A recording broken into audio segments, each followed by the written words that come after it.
Let's bring in South Dakota Senator Mike Round. Senator, great to see you. Are you surprised that, because every senator in the Republican Party has fallen in line, I think the only one who hasn't stepped up and said yay on this is Jeff Flake. Are you surprised that everybody got on board with it, including Susan Collins and Bob Corker?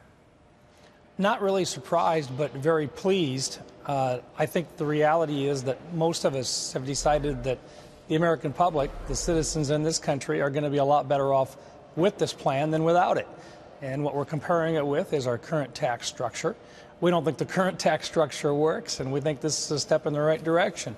Is it perfect? No, but it's a lot better than what we've got today.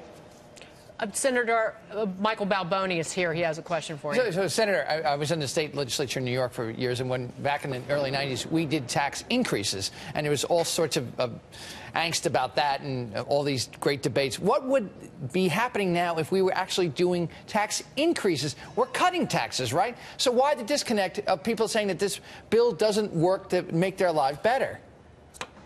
Well, part of it is the fact that you have a partisan divide. You have Republicans who control the House, the Senate, and the presidency. You have Democrats who would love to control all three. And if they simply stood back and said, look, we're going to agree with the Republicans on it, it would be a victory. I think that's part of it. Second part is that you can always find some segment of the population in a reform effort that is not as well off as it was before when they can take advantage of the deductions in the current code. And once again, I think you heard in the prelude to this discussion the fact that some of the folks in some of the higher tax states will now be putting pressure on those local legislative bodies to probably reduce some of those taxes because they're no longer deductible over the $10,000 that's allowed for in this provision. Senator, but you will you admit that the Republicans need to do a better job of messaging this? I've had to listen to, well, garbage coming out of the mouths of commentators on other networks talking about this is going to destroy millennials, that millennials are the ones that are going to be damaged by this because of the cost of it. Why are we talking about the cost of doing nothing? Why aren't we talking about the cost, the fact that we doubled the debt and the economy wasn't growing at even 3% in the last 8 years, and how that's why we're in the budget problems that we're facing right now? Nevertheless, this Monmouth University poll found nearly half of Americans disapprove of the Republican tax plan. Strongly or somewhat approve is just 26%.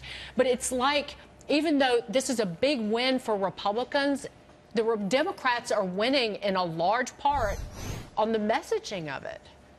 Well, let me just give you a couple of examples to maybe correct any misinformation that's out there. First of all, for the millennials, they're winners in this, particularly if they've got kids.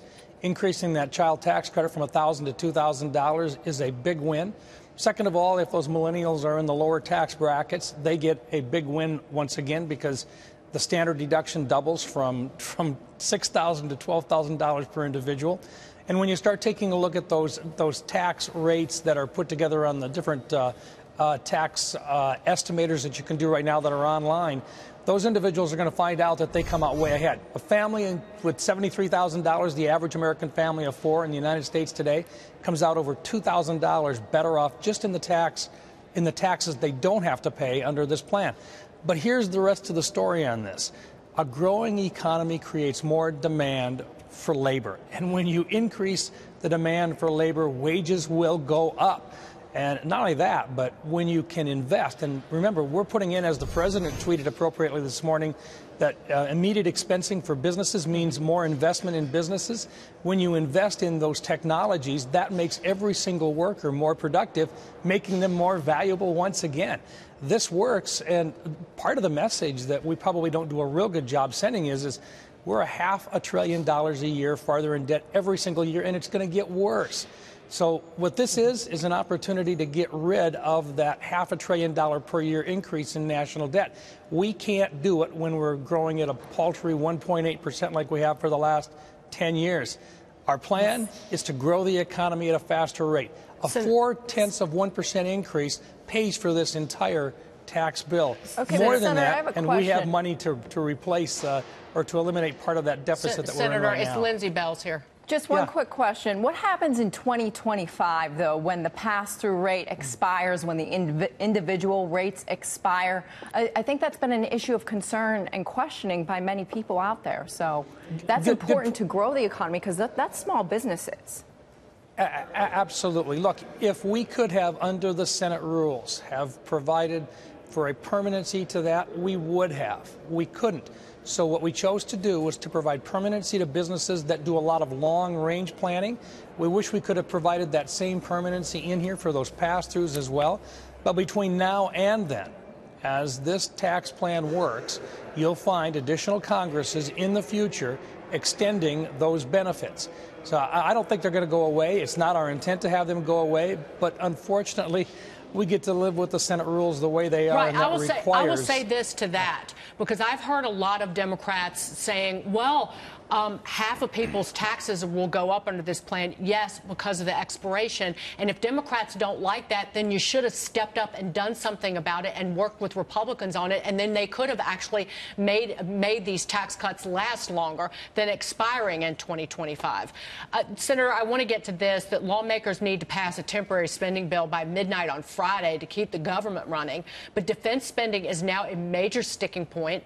The House Republican measure funds the Pentagon for an entire year. It amounts higher than those previously agreed to by lawmakers, but it doesn't include the same for domestic programs. And then Senate Republicans only have 52 of the 60 votes needed to pass the spending bill. Will your chamber strip out the defense funding to get the votes? I hope not. I can't support simply another extension. I voted against the last one because it did not do anything for the defense side of the issue, where we have contracts that can't be let, where we're not able to provide the appropriate pay raise for those men and women that defend our country on a day-to-day basis. And simply a status quo of kicking it down the road again was not something that I could do in the first part of December. I can't do it now unless we address the issues in the defense spending that are necessary. And I don't think that that necessarily requires that we have to put money into the non-defense discretionary side just to get the vote. So I can support something along the lines of what the House is suggesting, where we actually make changes, but kicking the can down the road again, for me personally, is not acceptable. Senator, what are the chances of a shutdown? Good question. I don't think that they're there, but nonetheless, we haven't heard that we've got a deal either. And so at this stage of the game, we're here. We're in the last couple days. Naturally, we're coming up on another deadline. That we're supposed to have been doing this in July and in August and September. The fiscal year starts on October 1st. It's been that way now for 43 years. We've actually been able to do our job 4 times in the last 43 years, and nobody has fixed it yet. It's time we address the issue of how we handle our nation's budget. I will leave it at that, Senator. It was great to see you. Happy holidays. Take care of yourself, but get to work. Amen. We're looking forward to this vote today, though. Yeah, and I think a lot of Americans will. Just to point that out, Senator Mike Rounds, take care. That